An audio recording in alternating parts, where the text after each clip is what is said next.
with Lulu. There she is.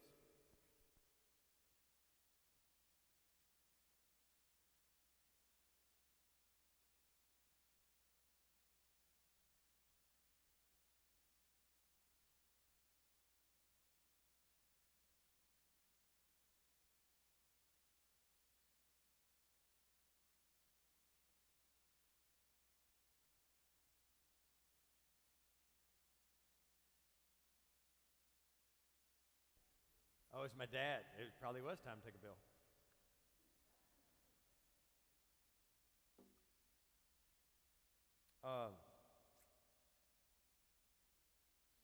We're going to bounce around a little bit.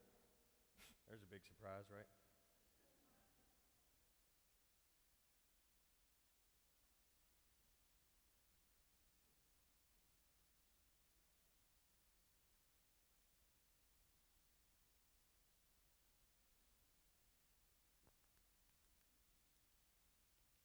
I'm looking. Hold on. Kurt, you got a Bible in front of you? Go to 1 Corinthians 9:19 to 23 and read it out loud. It's in my notes. I figure we should read it. Sometimes that happens. You might have to stand up. Might need glasses.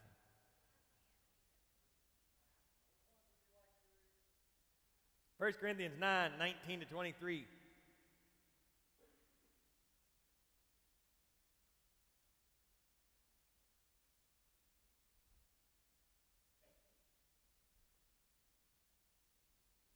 Galatians and Ephesians, Philippians, Colossians.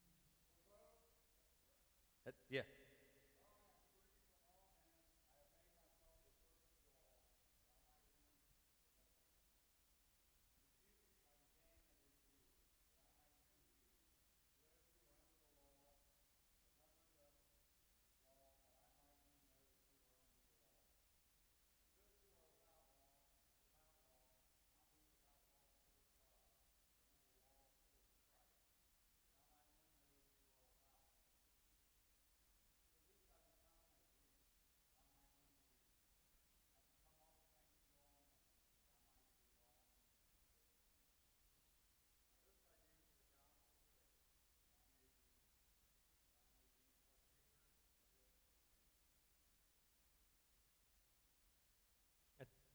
That's it. Yeah, that's it. How many of y'all have heard that before? It'd be good for you to all raise your hand. That means you've actually read the story. In case you're unclear, it's in the Bible. It's a book we all celebrate around here at Beach Baptist. Paul wrote that. Paul's writing it to believers. I believe he's writing it under criticism a little bit. Paul was kind of a radical. So maybe I relate to Paul a little more than you. I don't know. But he didn't do it. He wasn't radical just for the purpose of being radical. He wasn't radical because he was rebellious. He wasn't radical for any other purpose other than what it just told you in the last verse, so that I might win some to Christ. So that everything Paul did was about winning people to Christ. It didn't say that he went out and was an evangelist, okay? So he didn't say he went out and he witnessed 24 hours a day. He didn't try to get people to say a prayer or quote a certain scripture. He didn't say that.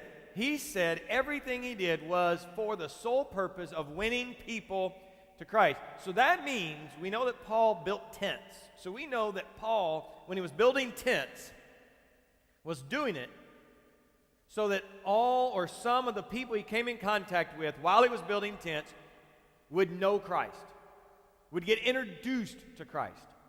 And then a portion of those people would become Christ followers. We know that when Paul went into the Jewish synagogues, which I believe he probably, after he became a Christian, probably just rubbed him the wrong way. But when he did it, it says that he became Jewish. So that some of them would become knowing of Christ.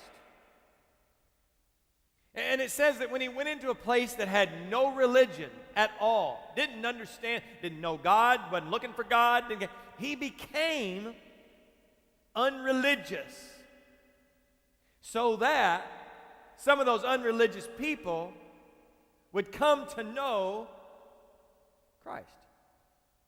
And it says that when he went into a place that absolutely had no law, can you think of a place that has absolutely no law? In our culture, it would be everything goes, anything goes. What happens here stays here. Yeah, y'all like to say Las Vegas, but I like to say your backyard. I like to say your town when nobody's looking. Vegas is just proud of it. What it says is when he's in a place like that, he becomes lawless. Except for, and this is the only one he puts a caveat in, except for the law of God. So he could go into a place that's completely lawless, that is crazy, that thinks they are untouchable by anything. He can go into a place like that and he can become just like them. He can start to blend in just like them. But then all of a sudden he's doing it, and this is where you and I get confused. He's doing it so that some of those people will start to know Christ. That's why when he goes in, he doesn't throw away the law of God. He doesn't throw away Christ inside of him. He doesn't set Christ aside. He brings him in, but he becomes like them, so he relates to them. So I'm going to use a word today that's going to be really uncomfortable for some of you because it's been used in a manner that is uncomfortable. I am going to tell you that you need to become relevant. And immediately, if you've been around the church for a long time, you're like, oh, here we go. Can't be relevant.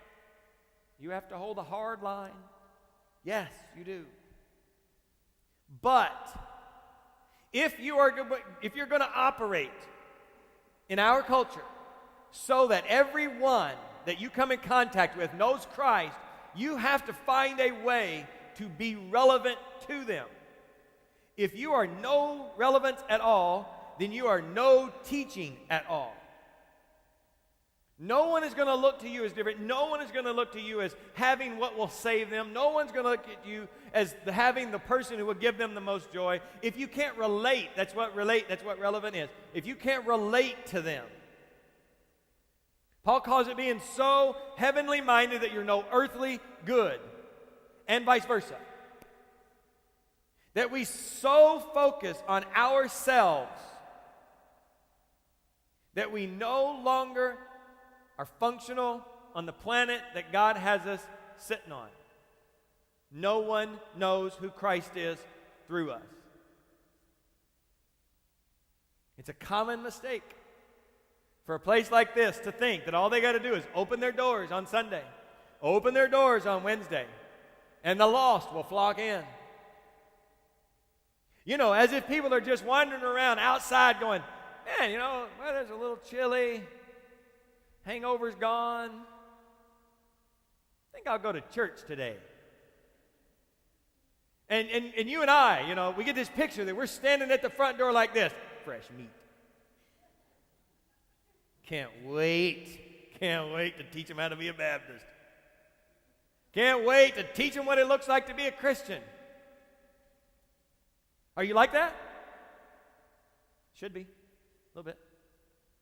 You should be standing at the door, waiting for the person that you invited to come,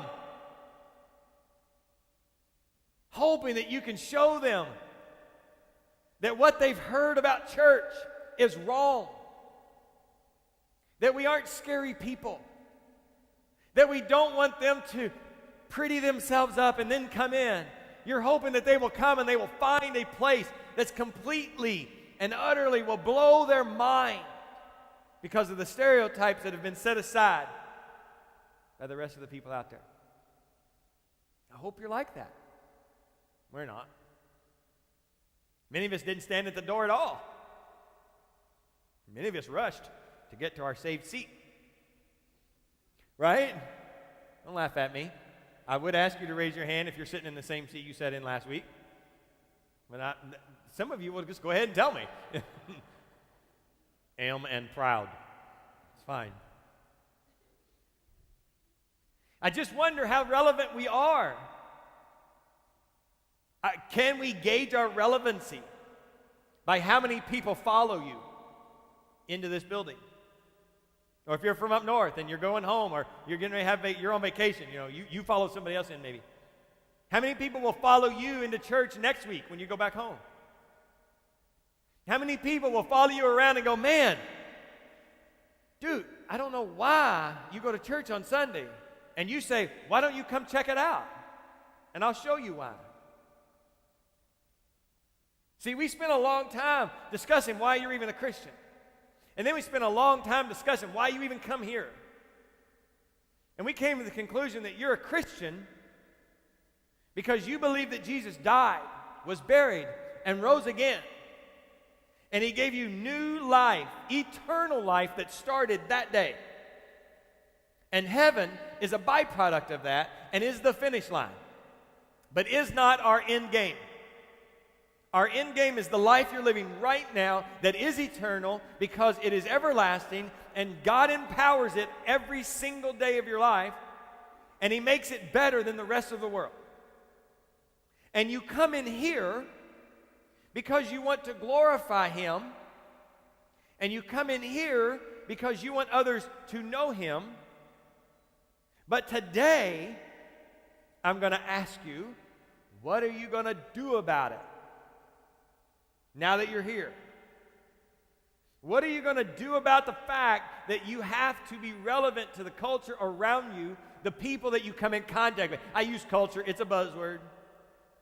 I use planet because I like the way it rolls off my tongue.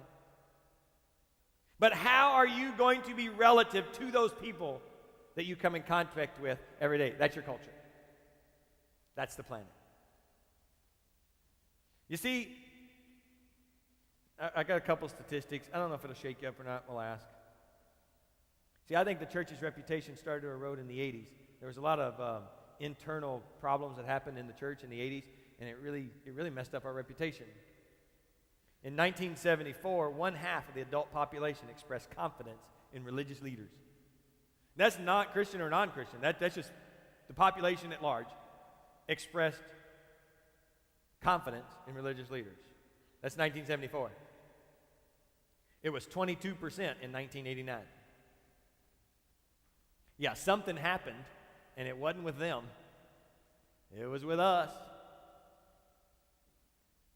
The church went through a time where it became irrelevant, just no good. And the world sees it. The world saw it. You and I are currently in the recovery of that. We are recovering with a generation of people who saw the church as irrelevant, had no place in their life, and now it's your job to convince them that it does have a place in their life. We've seen how it impacted and got you to where you are last week. We saw it. I showed you through history how you became to know Jesus and how he and the church impacted the life around you. And I showed you how that kind of messed us up. But you and I are faced with a generation of people who we have to become relevant to again. They have to start looking at you as the person with the answer, not as the people with an answer. You don't just represent one of the ways. You represent the way. Your confidence has been eroded from within. You would answer with the other 20%. Not real sure. I'm not real sure. And right now, you're sitting out there going, I would not say that. Then where are the people that you come in contact with every day? Where are they right now, this minute? Where are they? Because you and I should know so many people who do not know Jesus that at least a percentage of them follow you through these doors and follow you through the doors of your churches at home. At least a percentage. But time and week after week, you and I come to church alone. alone. And we meet up with the other people who came alone. And we gather with our fellowship. And it's awesome. Totally cool. Wouldn't change it for the world, except for the fact that your fellowship needs to include people who don't belong. They need to include people who want to find something for their life because their life isn't cutting it. And the life you represent is supposed to show them that it will cut it. But it's not doing it. They asked in those people when they started polling people, why you don't go to church? Why do you not attend church? 74% in 1990 said there's no value in it. No value. No value. And 34% believed that the church couldn't relate to them. That only left, if you're doing your math right, 2%. Are you relevant to them? Can you relate to other people at all? Or do they just simply see you as the church guy that they work with? Oh, I'm not going to cuss. Do they not cuss around you because you're the church guy? Because every time they say a dirty word, you go, don't say that around me. I have my Jesus shield up. And you're really starting to break into it, okay? So don't cuss around me. So now they've just started to behave around you. And now they come up and they go, that slipped. Not because of Jesus, but because you didn't want them to act a certain way. And do you find them getting ready to invite people out for Friday night drinks? And they come to you and they go, you're not going to go. You're not going to go with us. We're going to the bar. You're right. I ain't going into that place. My Jesus don't go there. Well, we're still going to go. You and your Jesus go home. So you and Jesus go home. How relevant is that? Now, did I say you had to go and get drunk? Woo-hoo! And sleep with their wives? No. That would be throwing away God's law. Are you relevant at all to the people around you? Paul would say, I have to be relevant to every single person I come in contact with. I have to identify the person and who they are and what they believe and how they are, and I have to mold into them just a little bit, just enough that they trust me. That they trust me to go, you're not like me, but I like the way you're not like me. Is anybody saying that about you? You're not like me, but I like the way you're not like me. And I want to know more about that part of you that's not like me.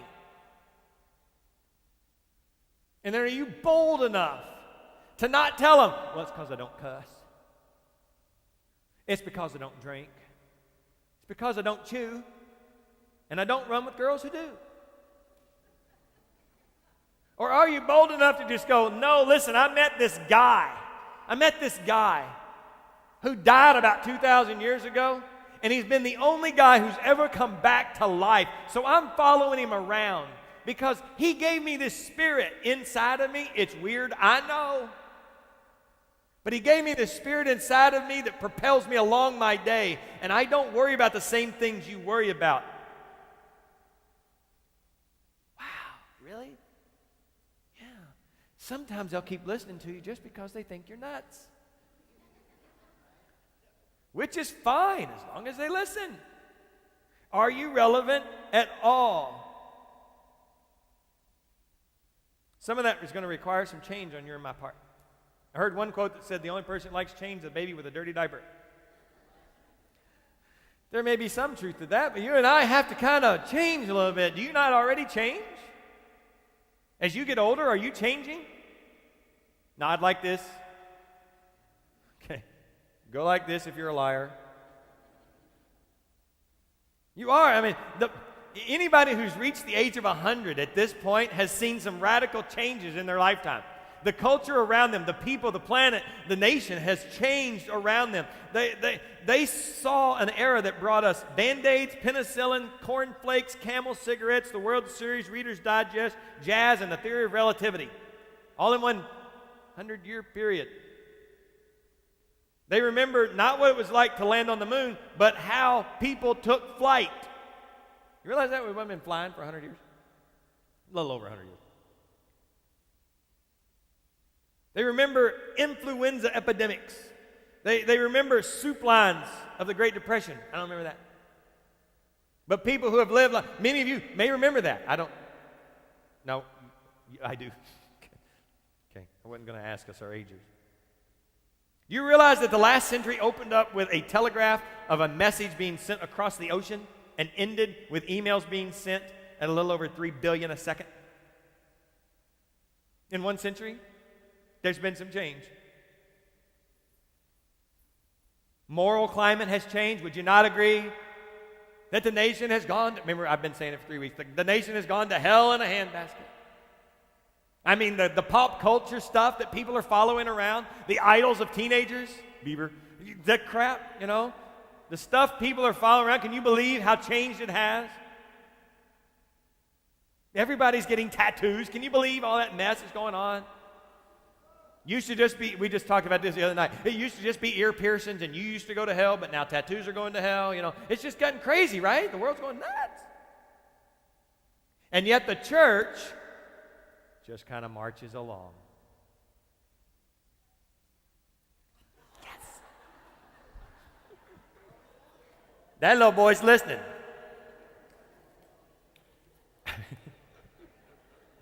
We have kids' church right downstairs. That's amazing. I love that. So are you relative still? We're going to be relative to that one. And you should be uncomfortable with some of those things. As culture starts to change and you get a little, you get a little, it's a little weird. But guess what? That's who Jesus has uniquely called you to minister to. The culture around you, gripe all we want. Fuss about how it's changing and how it's different and all those things. But realize they are the culture you're called to.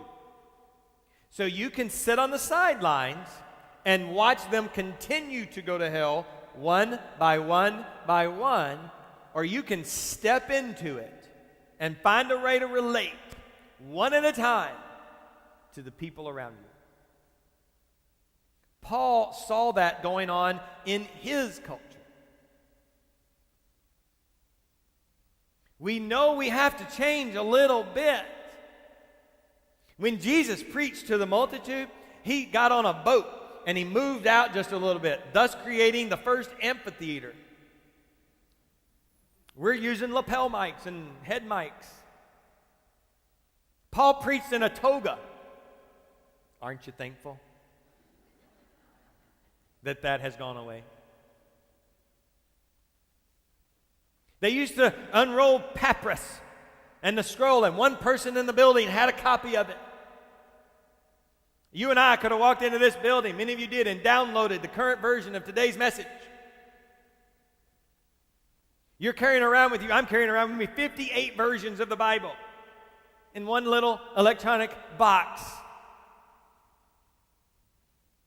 It is going to change around us, and if we don't change a little bit, listen, Jesus is never going to change, okay? That part doesn't change. I'm not talking about being gospel relative. That same Jesus that died and was buried and rose again, he's the same guy. His methodology, it doesn't change because his message was one thing: I'm it. That message is never going to change. What's in the book that you're carrying around, many versions of, is never going to change. Don't let it. It has to stay constant in your life. Jesus has to stay constant in your life. But the way you bring him to the world has to change, or you will not bring him to the world. You have to be willing to look at the people and say, how can I best represent Jesus to them? And then the prayer ought to be, I'm so thankful I'm not out there and them having to relate Jesus to me. What if you were lost today? What if you hadn't have got out of the rat race when you did? Wouldn't you hope that some Christian was loving enough to come find you wherever you are and be able to relate to you on the level where you were in one effort to elevate you to the level of Christ? Just think about that. There are people out there who aren't as privileged as you to have already found God. And it's our job to take him out there. It's our job to relate to them, to bring Jesus, the Bible, to them in ways that they will listen. Because I can tell you, at least here on Fort Myers Beach, it could be different at home. That's why it gets so crazy. If you put on a suit and tie and walk down the beach with a Bible in your hand, you're not being relative. I dare say if you walk down the beach in jeans, you're not being relative. You have to understand the people around you that God has uniquely placed in front of you. Listen, you're on vacation now, right? Put your vacation hands back up real quick. All right, I hope you brought some stuff with you that you don't look like a northerner. When you're out on the beach, we can pick you out a mile away. The socks with the sandals, not cool. You can go barefooted here. We don't care. And actually, if you're going to walk up and talk to somebody about Jesus, you're not going to take a break from Jesus, you're on vacation. It doesn't work to walk up and go, that beer you got in your hand going to send you straight to hell, don't it? Because around here, they'd be like, I'll meet you there. Because they think you're going too. You have to be able to identify the people around. And Paul says, whenever I go up to a group of people, listen, this is radical. It's radical. If Paul lived today and he walked up to a group of people who were drinking Miller Lite and he was only a Bud Light guy, he would switch to Miller Lite for that minute. That's how relative he was. He may not ever even take a drink, but he would at least hold the can. Look, it got real uncomfortable, didn't it? It did. Because now you're all going, he one of them drinking preachers. Sister, go start the car. We got to get out of this hippie deal. I'm just saying, that's where Paul would lie. You and I, now just let's be honest, you and I erect that wall and say, when you put your beer down, you and I'll talk. You come like me, you become like me, and I'll tell you about Jesus. Stark contrast between the gospel. The gospel says, go get them. Go get them. Now, don't be an idiot. Just go get them. Can you walk up into a crowd? Listen, for you that live here, can you walk up into a crowd of people who are drinking and actually fit in? Can you? I hope you can. Because if you can't, you are useless. Useless. It'd be like going to Vegas and be anti-gambling. Can you imagine? Standing on a street corner in Vegas telling people who gamble they're going to hell. I mean, come on. Relative. You got to know the people that God has placed in front of you to absolutely impact. The church has continually adapted a little. They have some. And they've moved within our culture. And things have started to change. Live band. How many of y'all hate live band? It's okay. I know some of you do. But it is a reason. The reason churches have live bands is because the unchurched of America love live music. They are so done with your canned Christianity, they're also done with your canned music. They don't like Christianity that looks like everybody else because it's not real. I serve a unique Savior who did one thing for everybody, and the rest of it is individual. And I represent him in one place, and you represent him in another, but we're both representing him. And the church has seen that a little bit. There's always been a remnant of the church. If you look through history, there's always been churches on the outskirts. They even started, so there's churches out there who will look at the culture and say, you're going to hell, and then they will look at other churches and say, and you're going to hell. If they're the only people going to heaven, I don't want to go anyway. Why would we not start to look at the people around us and find out a way to impact them and love them and generate some interest in what we've got? Not as a marketing tool, but to find out if that's our benchmark that we're actually serving God. I'm going to challenge you to invite some people to church back home. I'm going to really freak out your preachers. And to here, they would never ever grace the doors of a church. They would never ever, that you can't imagine, would come to church. That's the people that I'm going to, at the end of the day, I'm going to ask you to start praying for. Give me the opportunity to invite that guy to my church. Not so that he can get Jesus. Not so that he can get saved. But so that you can become relative to him.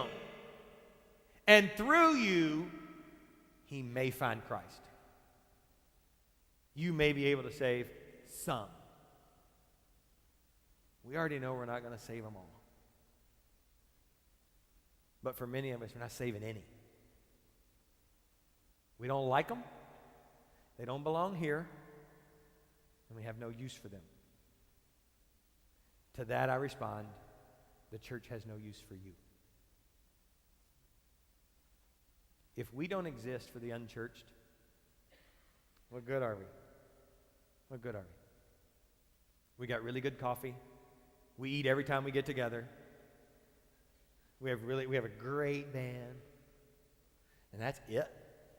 That's all. That's what we're known for.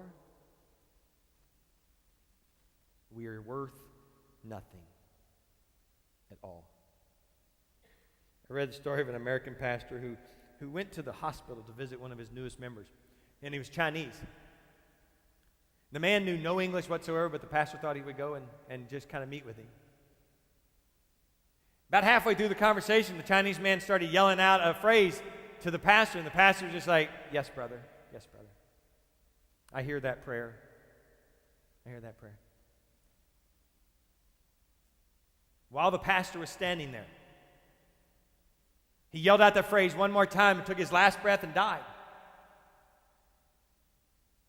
The pastor was asked by the family to go ahead and do the funeral. And at the funeral, he was standing at the casket, and he saw the man's brother, and he said, your brother's last phrase to me just has haunted me, but I don't know what it is. And so he gave him the phrase. The brother said, he was telling you were standing on his oxygen tube, and you really needed to get off of it. I believe you and I are sucking the life out of the culture around us. We are standing, literally, on the tube that is going to breathe life into the world around us. We've choked it off. We're not going to let them have it until they tell us what we want to hear. And that, folks, is not the church of the Bible that I've read and studied about. It is not representative of the Jesus that I follow. I got time. Somebody give me a bulletin. Thank you. This is a long read. I was struggling whether I was going to read it to you, but after I got here and realized how small we had to print it to get it all on there. Can somebody use their glasses for me? I think I can read it. I want you to listen to this story. If you haven't read it, then I'm going to read it to you. If you have read it, remember how you felt about halfway or about a quarter way down. How you felt, how you would have reacted, and what you would have done. And then we'll kind of be close to getting done. Let's just go for fun. We'll see how much we can push their buttons. Amy teased her girlfriend. That's two girls. Who didn't like the idea of hanging around a bunch of Christians. Come on, Amy insisted. I hear their motto is, come as you are. I just want to prove that they're come as you are, unless you're gay. Amy had been in a 9-year lesbian relationship that had broken up, leaving her wondering why her deepest longings could never be satisfied. She and Rachel had just started hanging out when they decided to attend one Sunday morning.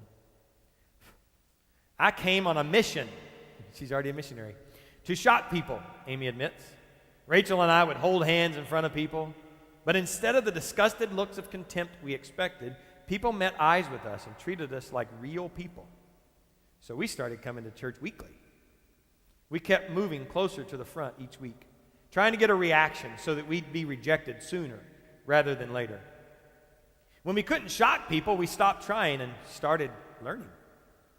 Not long after that, Rachel and I stopped seeing each other. But I kept coming to church because I was searching for something. I definitely wasn't looking to change. It wasn't my lesbian lifestyle that I was bringing to God. But I wondered if God had answers to my deeper longings. Problem was, I didn't trust God at all. The more I listened and learned about the teachings of Jesus, the more I started to actually believe that God really did love me. I heard more and more about being his masterpiece, and in time, I actually started to believe it. The more I believed God actually could see something of value in me, the more I trusted him. Over time, Amy slowly opened her heart and struggles to Christ. It took several years, but as I moved, you make note of that. But as I moved closer and closer to Christ, he gently took me on a very surprising journey. She says, first I found out my father had 9 affairs while I was growing up, a secret that rocked my world. Jesus began to show me how the roots of my sexual issues tie together with my dad's. I was just like him, using people to find comfort, life, and love outside of God. Amy continued to grow in her knowledge of the Scriptures, falling more and more in love with the Lord. The following year, God had another surprise for her. I went to the seminar called To Be Told. I wanted to see how God could put closure to my brokenness, but what he showed me shocked me. As Dan Allender was telling a story of a bully, I suddenly had a flashback of getting off the school bus. I lived down the street from Jimmy, a boy who had bullied me all year. But this particular day, Jimmy acted nice to me as I got off the bus. He apologized for being so mean and he invited me to come to his house. That day in the seminar, all else faded to black as the vivid nightmare crept back to my life. Amy saw herself walking through Jimmy's door, noticing all the shades pulled down. Startled, she spied 2 teenage boys eyeing her with a ravenous look as the door slammed shut. Her screams never escaped the evil darkness that enveloped the house. They pinned her down and raped her. She was 9. Amy swam in a pool of tears as the seminar continued. Others were oblivious to her divine epiphany. She realized the Lord had been drawing her near to strengthen her for this revelation, to show her the source of so much struggle hidden for years beneath layers of protective mud. After that, I realized God knows more about me than I know about myself, Amy said, and he wants to bring healing to these wounds. So I fully gave him my heart and body, everything. As I continued to seek intimacy with him, the lesbian struggles fell away. I'm not saying that's how God works with everyone, but it's how he's healing me. The more I focus on God's intimate love for me and try to see his masterpiece emerge, the less I want anything to get in the way of his work in me. And then it's a note from the pastor. 7 years later, Amy leads our ministry to help people find healing and wholeness from all kinds of sexual and relational struggles. She's helping others become God's restored masterpiece. I brought your attention to that several years later. Several years later. And it dawned on me how quickly you and I expect people to adapt when they come to our church. I'm talking to local Beach Baptist people. If it's relative to you back home, listen. God is a God of the long haul. You and I do not know how long their life is, how long their struggle has been, and how long their change is going to take. I am thankful that you had a conversion experience when you were little. I am thankful I had one when I was little. But I'm also thankful for the fact that it wasn't real. until I found out who Jesus really was. And then I was converted. And there was a long space in between those two things. May you and I start to realize as people walk in our door here on Fort Myers Beach with issues that are so big that you and I will never, ever get our hands around them. May we start to understand that you will have to love them into Christ's presence. You are the ones who will represent Him. How you treat them, how you talk to them, how much you rush them, how much behavior you want changed, all affects their walk with Christ. Yes, you may be the firing pin that changes everything in their life. But I can promise you, it is not because you will attack their behavior.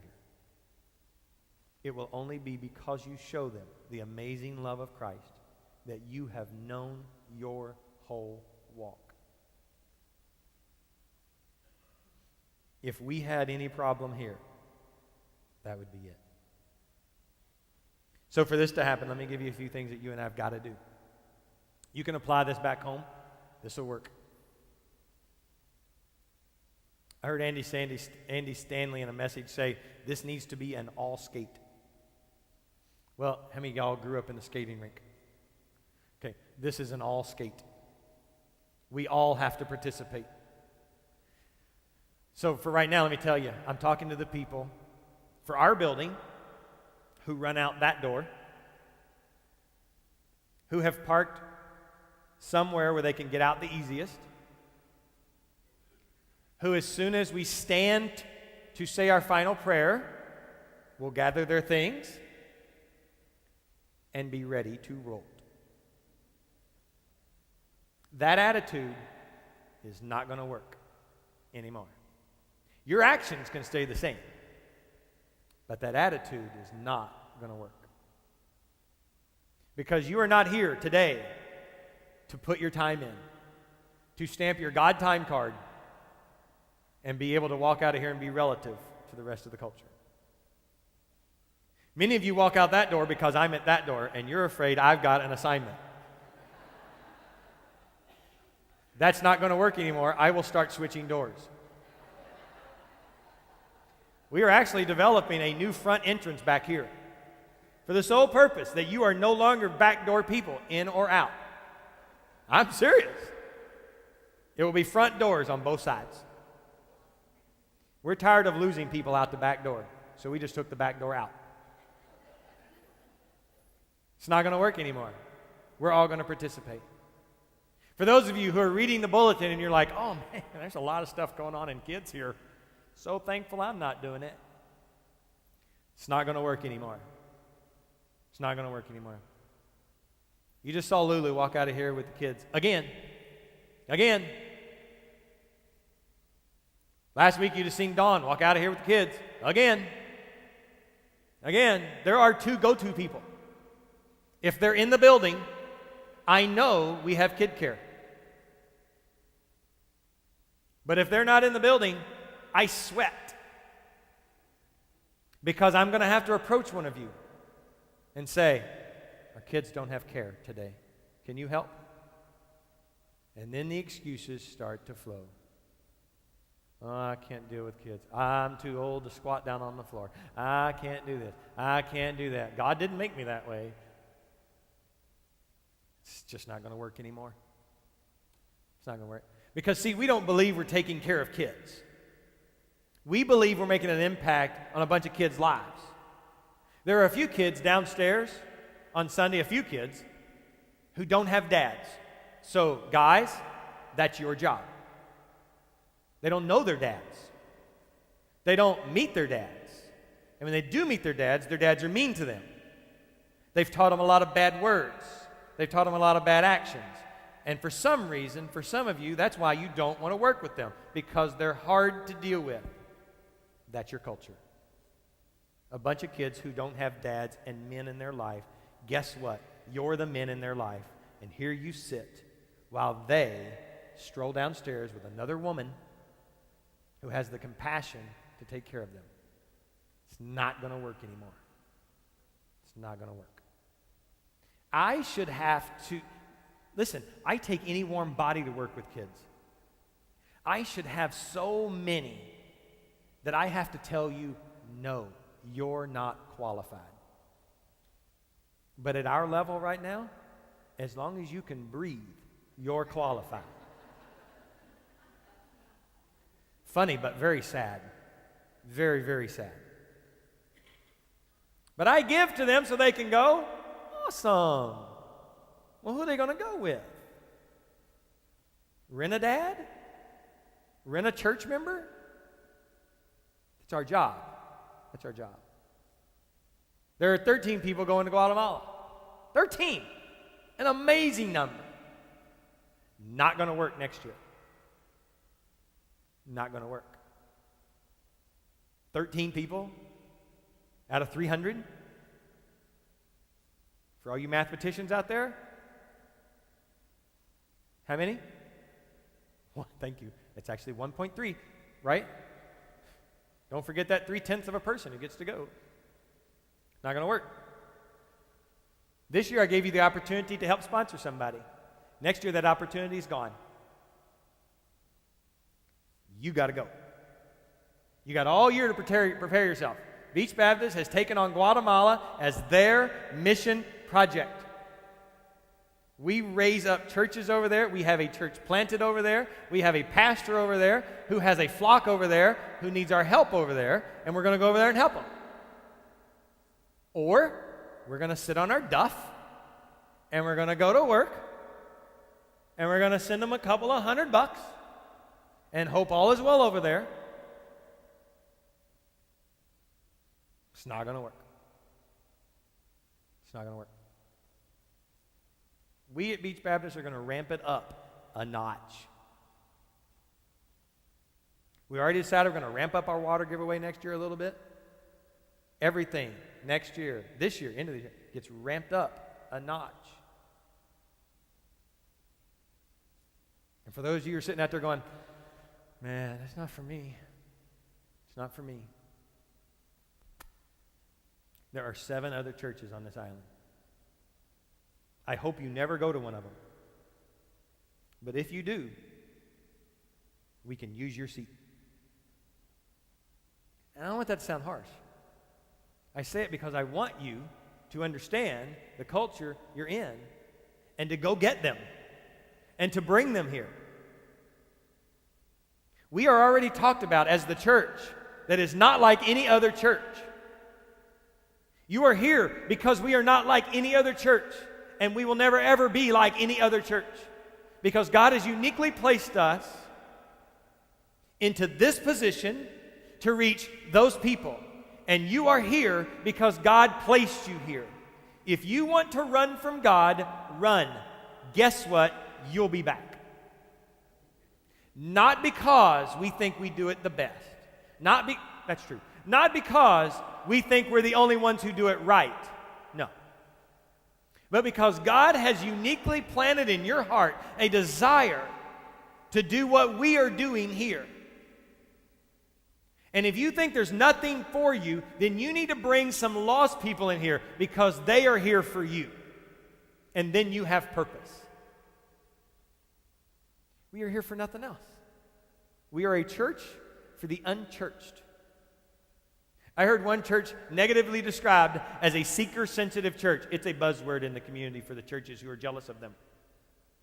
Seeker-sensitive as a negative. They're only after lost people. And that's a negative. The church was created to empower the believers. To do what? Go get the lost people. We're going to do both. We're going to encourage you when you come to make it all about the lost people. We're going to encourage you to go out where lost people are and introduce yourself and have a relationship with them. I was on a bike ride yesterday, and God wanted me to go to the Mexican restaurant. And I didn't get to go to the Mexican restaurant to have Mexican because I was by myself. He wanted me to go to the Mexican restaurant just to meet the owner of the Mexican restaurant who's only there on Saturdays. So I sat at the Mexican bar with that guy and just had an hour-long conversation. And I met the people who worked there and all this stuff. And then we took our family back. And it was so cool to go back to the Mexican restaurant, and as the waitress waited on me, I could say, hey, she's from Cuba. She moved here when she was 15. Now she's 21. She's got a really cool English accent when she gets upset. And to have her go, yeah, that's true. And to say, the guy who owns this place, his sister-in-law, is out there cooking our nachos right now. She whips up the guacamole at the minute you order it because he is so passionate about his food. And what does all that have to do? Well, I found out the guy that he calls his wife, the girl he calls his wife, not really his wife. They've just been together for 7 years and popped out 2 kids. And for 30 minutes of our conversation, I had to try to convince him that it was okay to come to the Baptist church to get married even though he was Mexican and raised Catholic. But the Catholic Church told him, since you had the babies out of wedlock, you are no longer welcome here. Go get it fixed, and then come back. Not always do you find a reason when you're following God and becoming relative to your community. Sometimes you do. What are you going to do about it? I hope you have an answer for your kids, those of you who had kids up here. Those of you who saw kids up here, I'm going to encourage them Wednesday night to just come up to random strangers and say, what are you going to do about it?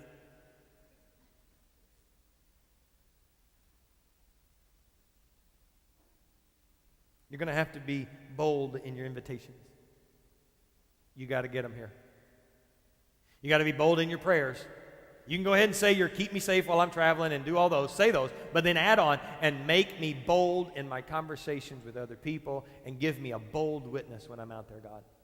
You got to add that or we're not going to get up there. You have to invest and invite. You're going to have to be bold in your giving. Not because we need the money.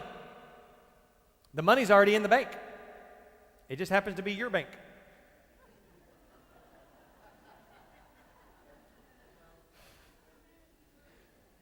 But if you and I, here's my goal for the end of the year, and this is going to freak out the finance team. We are never, ever going to pass the offering plate again in big church. This is what we call big church. Not going to pass it again. That's our goal.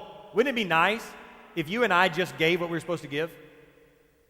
Just gave what we're supposed to give. That's just the percentage stuff. That's not when God says, hey, and give them this too.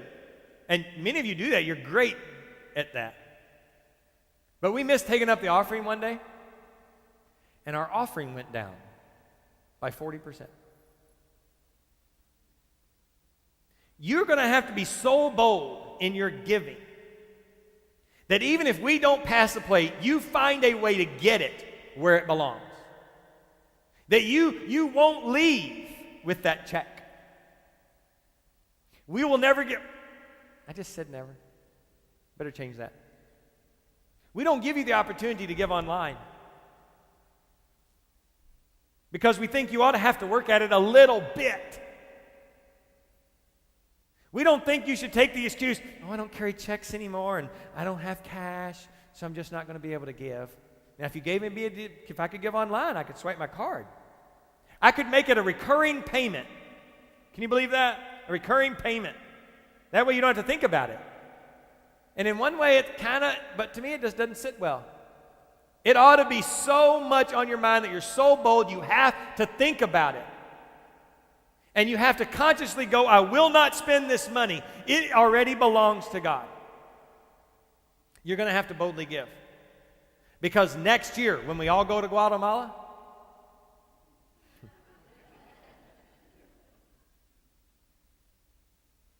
I'm going to challenge our team to pay for it out of the coffer. Can you imagine investing that kind of money? Just do the math real quick.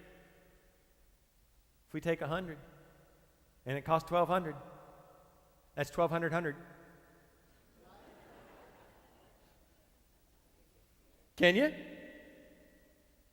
And if you and I did that, if you and I just gave what we're supposed to give, we'll be able to do that and more. You see, I think we ought to be able to do things that are not tangible, we're not putting our hands on. Not just paint the building, which we're awesome at, Not just take care of the building, which we're awesome at. Not take care of the grounds, which we're awesome at.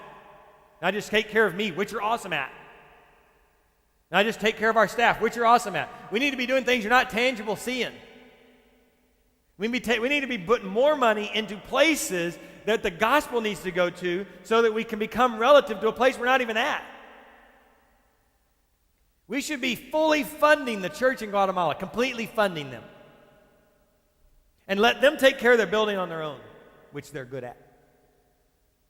Wouldn't it be great to bring another pastor on staff who lives in Guatemala? So that he didn't have to drive back and forth to work 2 hours each day just to work, to make enough money to drive back and forth to work and to feed his one family, which is what our pastor down there does, and then be able to serve on the weekends. Think of the impact the guy could have if we could just pay him to stay put and pastor his people. Think about it. That's putting our money where our mouth is. And I'm going to challenge you next year that we're going to do that. And we're not going to give up on anything else we're doing here. Because everything we're doing here, I believe, is just as important. It's going to take those bold moves to do that. It's going to take new things that are going to come up that you and I don't even know about right now. It's going to take stuff that comes our way that we're just going to have to deal with and move past. We are now done talking about our worship style. I'll never apologize for it again. We are done talking about how we run a service, how we do our finances, how we do our books. All that is because people will find Jesus here. That is all we will ever talk about from now on. Can people find Jesus in everything we do, both in and out of this building? I pray that you are all part of it. But if you are not, I pray God sends us people who will be part of it. Because we're getting ready to hand this baton off. We're getting ready to be done with our part of this. Our generation is going to end, and we're going to be handing it to another group. And we will leave it in better shape than we found it. We have to. We have to. It's just got to be that way. For those of you who are going to walk out of here and go, that wasn't a very good sermon. I forgot to tell you in the beginning it wasn't going to be a very good sermon. So just know I wanted you to know that up front, but I forgot to tell you. And I pray you take it as, man, we got a lot of work to do. Because we do. But if you're not like that, and you'd rather go sit somewhere and just have really quiet, prayerful music and just a place where you can go and worship God and then go back to your life, you can do that. But you'll be back because it's not fulfilling. What God has promised us when we follow him, and the example we've seen Paul do, Peter do, the first church do, we've seen it as rewarding. We've seen it as people finding Jesus through our lives. And you can't imagine what that feels like till you've done it. And if you hang with me, as crazy as it gets around here, I'm going to show you. I'm going to show you just what God wants us to do. Let's all stand and get out of here. Because that's where the real work's going to happen. Tonight you have Sabbath going.